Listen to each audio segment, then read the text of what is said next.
Hello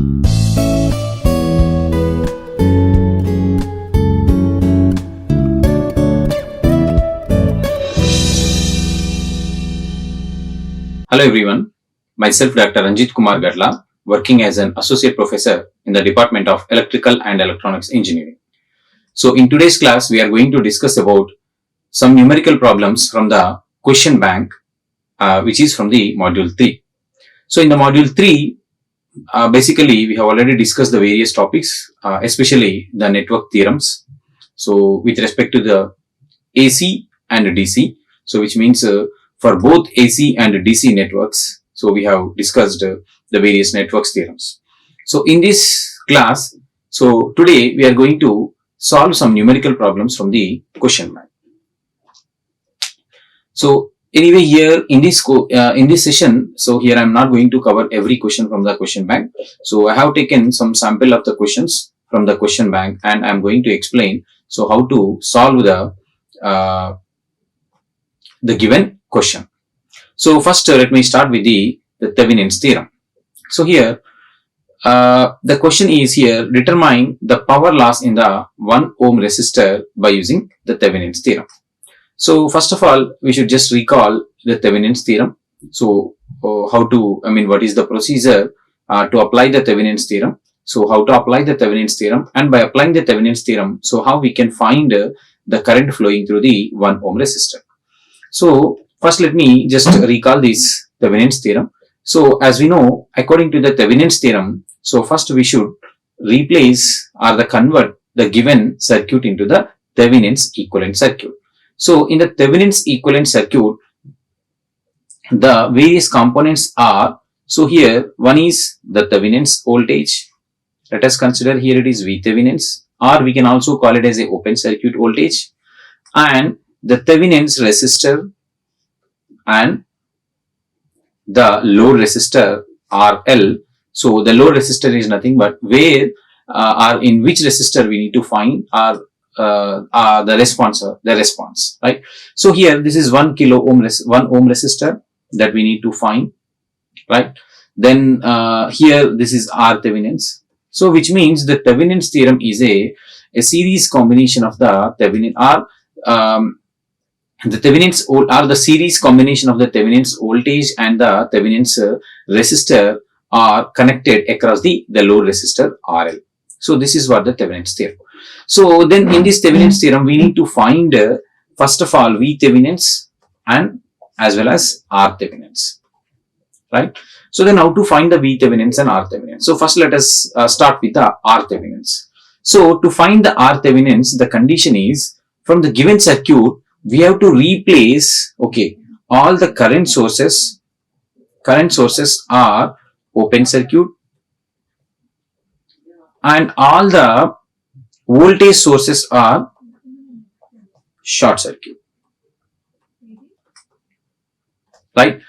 Then where we need to find these R Thevenin's? We have to find these R Thevenin's across the load terminal. So which means across the here A and B, because the resistor 1 ohm is connected in between the A and B terminal. So we need to find the equivalent resistance between the A and B terminals by replacing all the current sources are the open circuit and all the voltage sources are the short circuit. So here this is one current source. So which means here we have to replace this current source with the open circuit, and this is the one voltage source, and this voltage source must be replaced with a short circuit. So now let us draw the equivalent circuit or the circuit for the Thevenin's, R Thevenin's or the Thevenin's resistor. So R Thevenin's. Then for the circuit for the R Thevenin's, here it is. Here I am just replacing this current source with the open circuit, right? And then again as it is, the resistor is there. And here I am replacing this voltage source with the short circuit. So for your understanding purpose, I am just drawing here. So then here again the 5 ohms is as it is. Then here we have to find the R Thevenin's across these two terminals. So R Thevenin's across these two terminals that we have to find, right? Then here it is 4 ohms and here it is 5 ohms. Fine. Then now if you redraw this one, then this circuit will become here only 4 and 5. So 4 and this is the 5 ohms resistor. Okay, these two are connected. Then this circuit will become like this. This is R Thevenin's. So here it is 4 and here it is 5. Then the equivalent resistance between these two terminals, here it is 4 and 5 are connected in a parallel. So that here 4 and 5. So then the R Thevenin's, which is equal to 4 into 5 by 4 plus 5. 4 into 5 by 4 plus 5. Right. So then here 4 into 5 is 20. Okay, 4 plus 5 is 9. So then you will get 2 point something. This is the R Thevenin's. Right. Then now we need to find V Thevenin's. Right. So this is the procedure to find the R Thevenin's. Then now we are going to find the V Thevenin's. Then coming to the V Thevenin's. So in the V Thevenin's, again first where we need to find the V Thevenin's. Again here the V Thevenin's is also called as a open circuit voltage. So that's why here the open circuit voltage or V Thevenin's we usually find across the load terminals. So by making the load terminals as an open circuit and find the open circuit voltage across those two terminals, right? Then here then the circuit for the V Thevenin's, here it will become V Thevenin's. Of course here again the 5 ohms resistor is, the 5 amperes current source is as it is, and then here it is 4 ohms resistor is there, and then here it is again the 10 volts voltage source is there. This is 10 volts and here it is 4 ohms, and then here it is 5 amperes, right? Then again here the 5 ohms resistor is there, 5 ohms. Then here we need to open the load terminals and we need to find the here V Thevenin's or VOC across these two terminals. So here the terminals are A and B, right? So then how to find? Of course here, because you need to find across the voltage across these 5 ohms resistor is nothing but the voltage across the terminals A and B. So which is V Thevenin's or the VOC.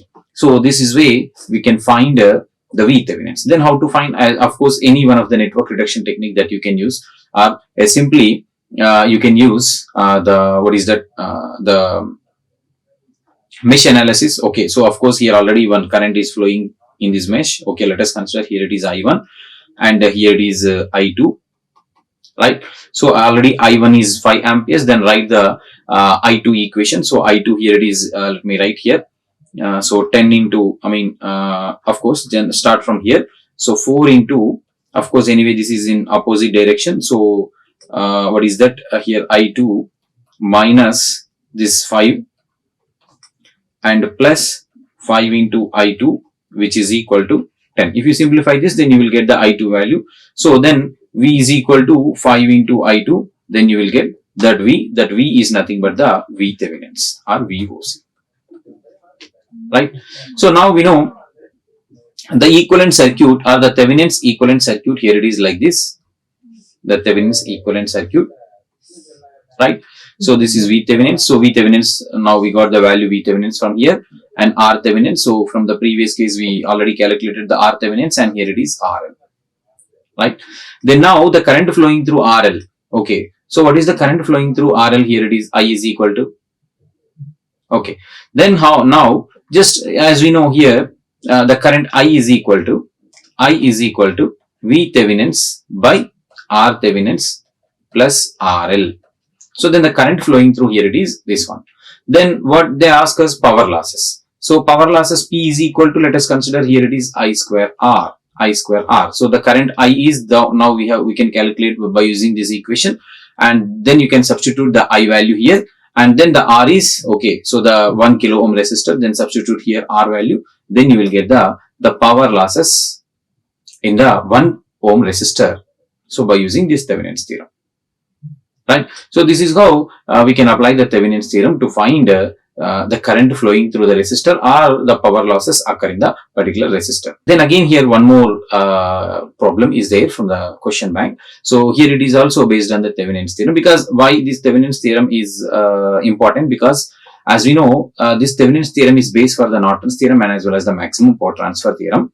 So because in the maximum power transfer theorem also, so we just follow the same way, okay, but only the condition will change that where the R Thevenin's is equal to RL. So at that particular case, the maximum power will flowing through that particular resistor. But the procedure is similar like this Thevenin's theorem only. So that's why here the Thevenin's theorem is very important. And even though Norton's also, because only the difference between the Thevenin's and Norton's here it is. Here the Thevenin's voltage and there the Norton's current. That's all. That is the only difference. But of course, even these Thevenin's voltage is nothing but the open circuit voltage, and there the Norton's current is nothing but the short circuit current. Other than this, again everything is similar. Of course, the Norton's equivalent circuit is also a little bit different from the Thevenin's equivalent circuit, because here the Thevenin's equivalent circuit, the series combination of the Thevenin's voltage and Thevenin's resistance are connected across the load resistance. But there in the Norton's, the parallel combination of the Norton's current and the Norton's resistance are connected across the load resistance, right? That is the only difference between the Thevenin's and Norton's. So that's why here I have considered one more example for the this Thevenin's theorem. So again here Thevenin's theorem, by using Thevenin's theorem, we have to find the current flowing through the 6 ohms resistor. So where it is 6 ohms resistor, here it is the 6 ohms resistor. So as usually the same way, first of all, we have to just draw the Thevenin's equivalent circuit. So in the Thevenin's equivalent circuit, there are 3 variables. One is V Thevenin's, and another one is the R Thevenin's, and another one is the RL. So RL anyway, the 6 ohms resistor. Then we need to find V Thevenin's and the R Thevenin's.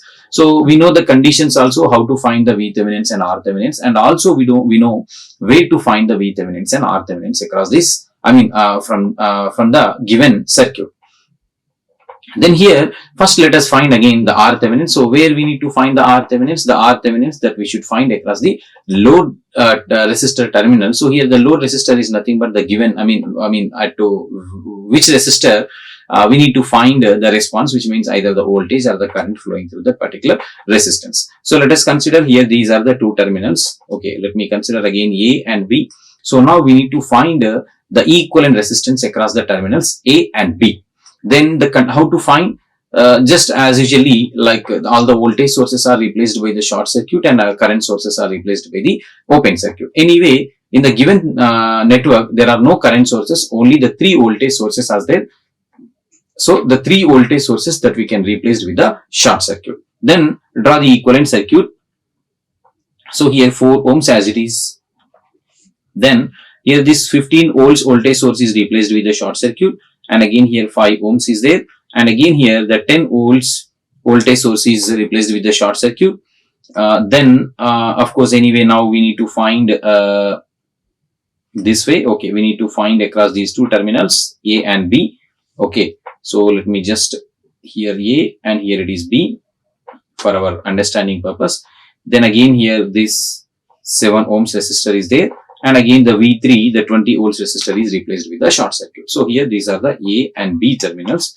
Then here it is 4 ohms and here it is 5 ohms. Okay, and here it is 7 ohms, right? So now just I am redrawing for our understanding purpose, because from this circuit, as we can say, these 4 ohms and 5 ohms are in parallel. Okay, and this combination is parallel with the 7 ohms, which means here 4, 5, 7, 3 are in the parallel, right? So how? Because let me redraw this circuit again. So here for redrawing this circuit here, then this is 4 ohms and here it is 5 ohms, and again here it is 7 ohms, right? Then these are the terminals A and B. So here it is 4 and here it is 5 and here it is 7, right? So these 3 are in parallel. Then as usually 1 by R equivalent is equal to 1 by R1 plus 1 by R2 plus 1 by R3. So by using this equation, you can find the equivalent resistance across the 2 terminals. Okay, which is nothing but the R Thevenins, right? So now next we are going to find V Thevenins. So for the V Thevenins, right? So as usually we have to find the Thevenin's voltage across the load terminals. So which means again here across these 2 terminals A and B, right?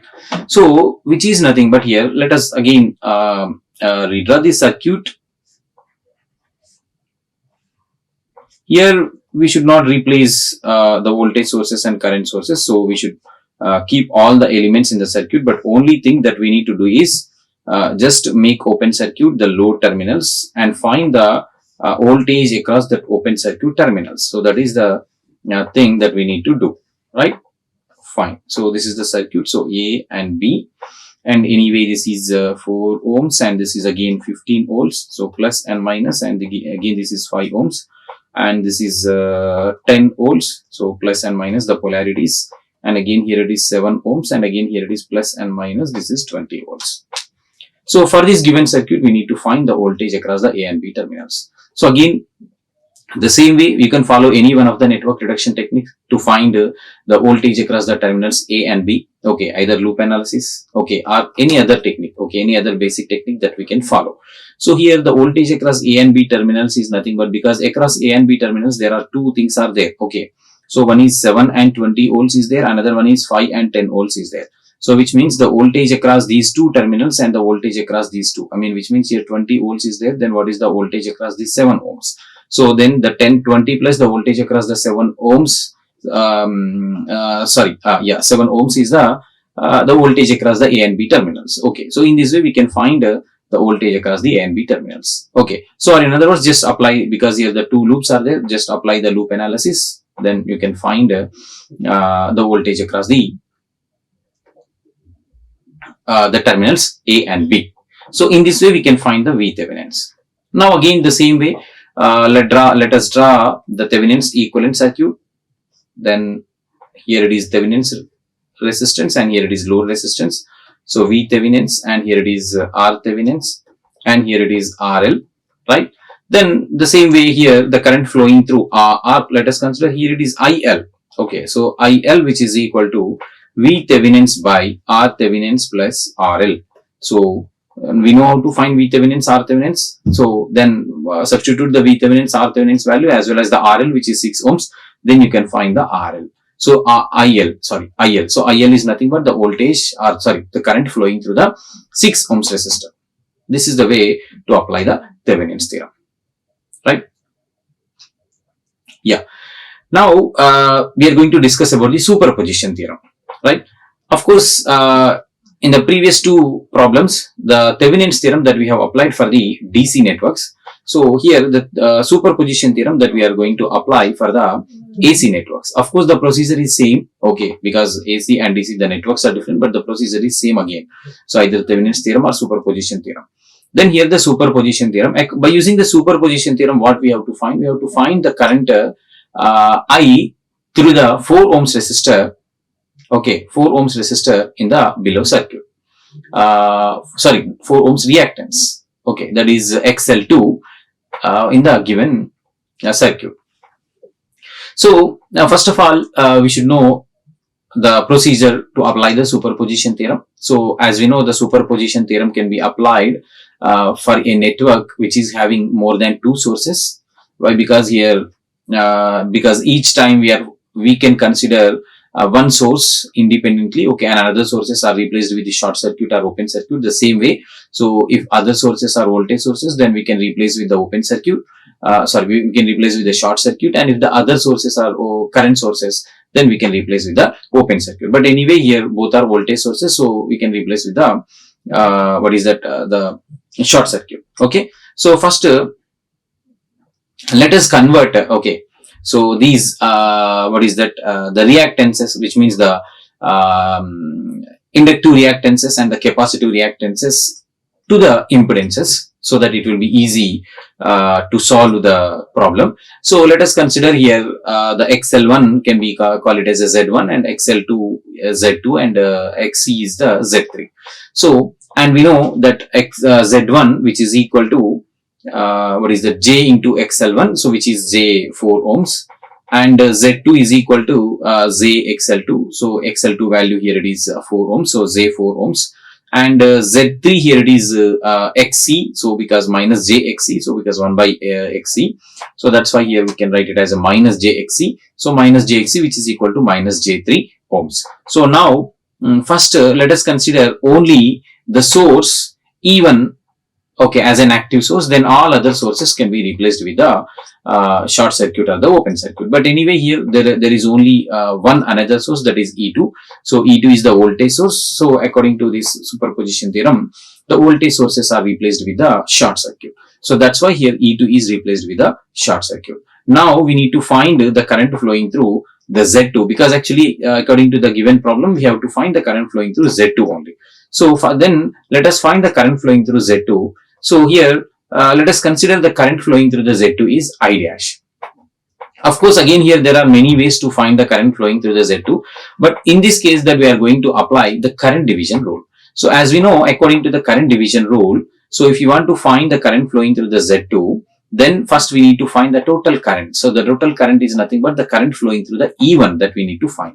So let us consider here the current flowing through the E1 is IS1.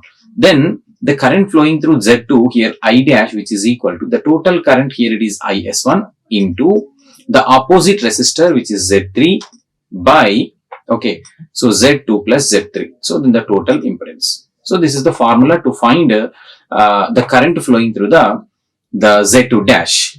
Okay, sorry, the current flowing through the Z2, which is I dash, right? So then for that, first of all, we need to find the total current.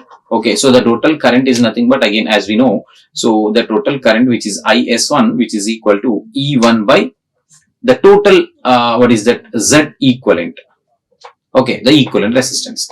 So which means here, as you can see here, Z2, Z3 are in parallel, and this combination is in again series with the Z1, so that you can find the total impedance. So then by substituting this formula, then you can find IS1, right? So let us see how to find this IS1. So for that here, because here Z2 and Z3 are in parallel, so that combination is replaced with the equivalent resistance. Okay, so here Z2 value here it is J4 ohms, and Z3 value here it is minus J3 ohms. Then as we know, if the two resistors are, whatever it may be, resistors or impedances or reactances are in series, then we can find the equivalent resistance or the equivalent impedance just by Z2, Z3 by Z2 plus Z3. Then if you substitute the values of Z2, Z3, then you will get the equivalent resistance across these two parallel combination impedances. Here it is minus J12 ohms, right? This is the rectangular form. In the polar form, we can write it as a 12 ohms at an angle of minus 90 degrees. Then again, this this combination is in series with the Z1. So then here, as you can say, in simply IS1 is equal to E1 by the total impedance. Here it is the equivalent resistance between the Z2 and Z3 plus the Z1.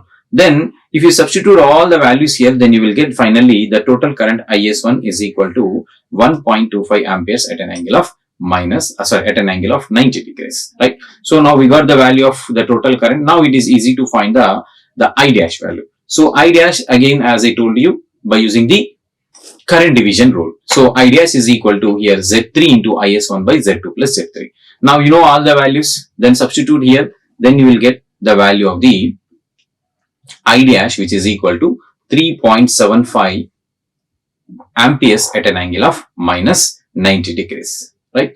Then in the second case, we need to consider E2 as an active source and E1 must be replaced with the short circuit. Again, we need to find the current flowing through the Z2. So let us consider in that case, that is I2 or I double dash. Okay, then find the I double dash. Right. So this is the second case. So in the second case, again, let us consider here also, because the circuit is similar with the previous circuit. So here also we can apply the current division rule. Then here, the same way, here also first we need to find the total impedance. So after finding the total impedance, then we can find the total current, that is IS2. Then after finding the total current, then we can find the current flowing through the Z2, which is I double dash. So first of all, let us find again here Z1. Now in this case, Z1, Z2 are in the parallel. So if the Z1, Z2 are in the parallel, then the equivalent resistance must be, of course, here anyway Z1 and Z2 both are having the same impedance. So that's why we can say Z1 by N, which because Z1 by 2, so that we can get the equivalent resistance between the parallel combination of Z1 and Z2 is here 2 ohms. Now find the total current which is flowing through the source E2, which is equal to the total voltage E2 by the total impedance, which is the parallel combination of Z12 plus Z3. Then substitute all the values here, then you will get finally the total current which is flowing through the E2, which is IS2, which is equal to 5 amperes at an angle of 90 degrees. Now again, by using the same formula, right? So here it is I double dash, which is equal to IS2 by 2, which is equal to 2.5 amperes at an angle of 90 degrees, right?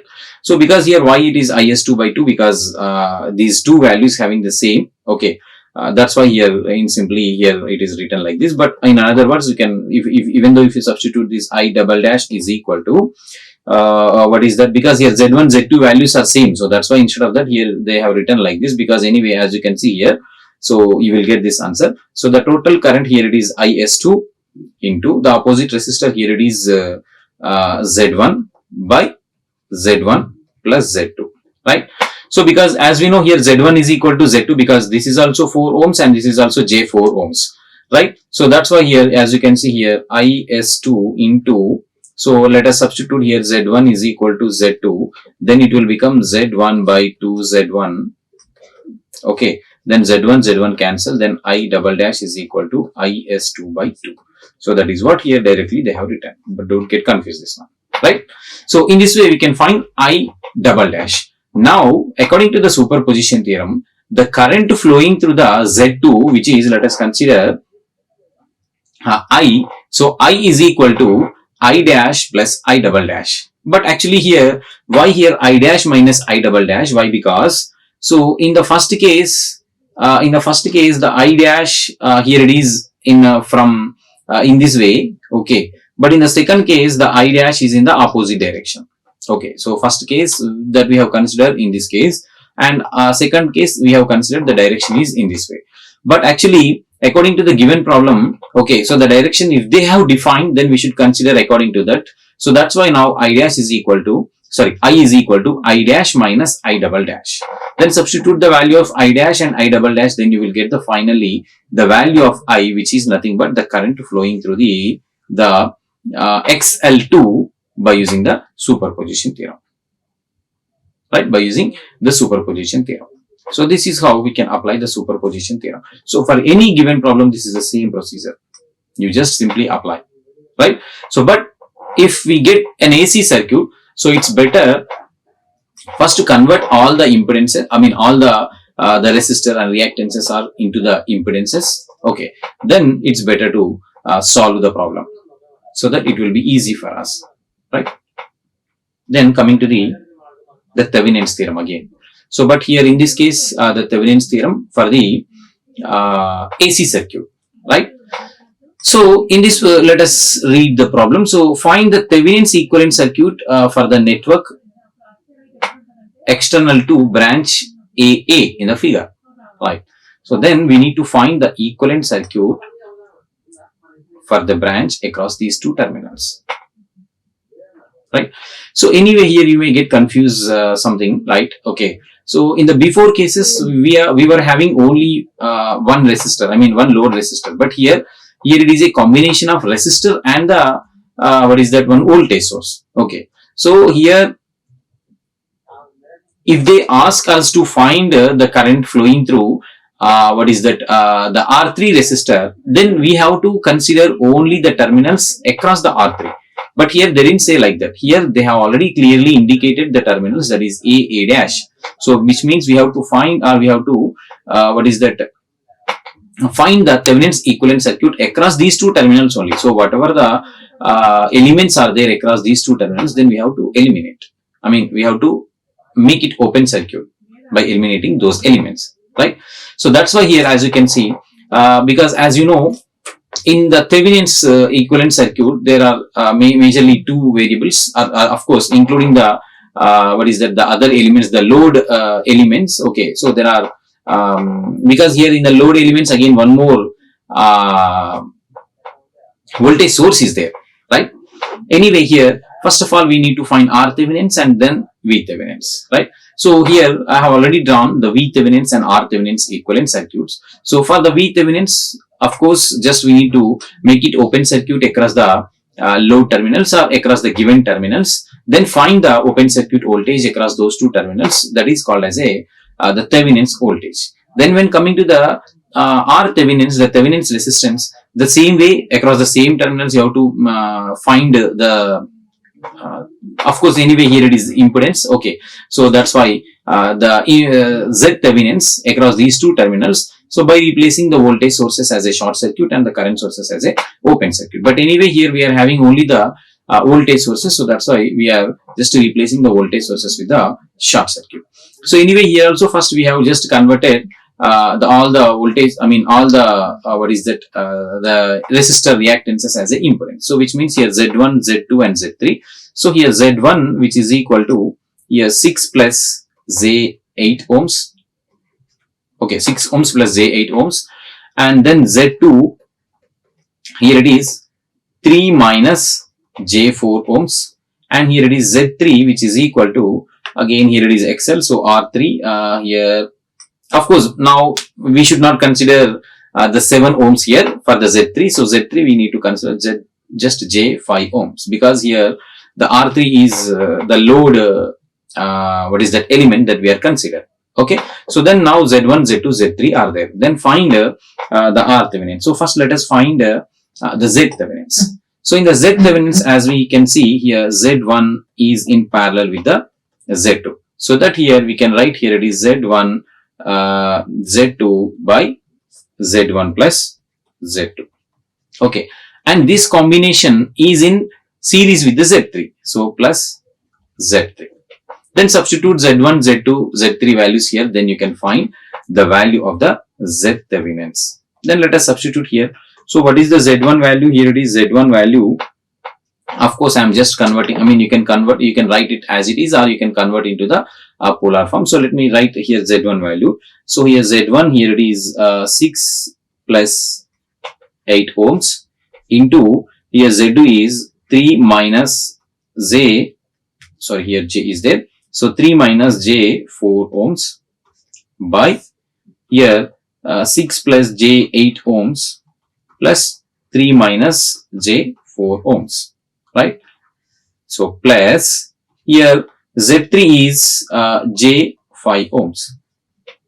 Then simplify this, then you will get finally here the Z Thevenin's value. Here it is 4.64 ohms plus J 2.94 ohms, right? Then you can convert this one into the polar form, because this is in a rectangular form, and if you can convert this value into the polar form, then you will get finally the answer. Here it is 5.49 at an angle of 32.36 degrees. So this is the value of Z Thevenins, right? Then now we are going to find E Thevenins. Okay, so anyway, how to find the E Thevenins here, right? So this Z3 is connected to the open circuit, so that's why then the current flowing through open circuit is 0. So that's why then IZ3 is equal to 0. Then what is E Thevenins? Here it is the E Thevenins. Here it is nothing but the voltage across the Z2, right? Then how to find the voltage across the Z2 here? As we know, again here we can, because in the previous case we have applied the current division rule. Now here we can apply the voltage division rule, right? So let us consider here it is VZ1 and here it is VZ2 and here it is E. Okay, then E1, E2 now. So let me consider E. So here it is EZ1 and here it is EZ2, right? So now if you want to find EZ2, then the total voltage that we already know. Okay, so here EZ2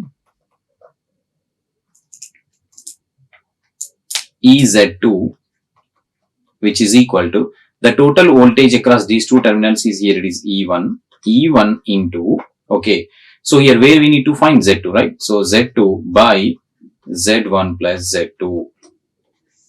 Then substitute all these values here. So E1 that is 10 at an angle of 0 degrees, okay, into here Z2 here it is 3 ohms minus J4 ohms by here Z1 here it is 6 ohms plus J8 ohms and plus again Z2 here it is 3 ohms minus J4 ohms.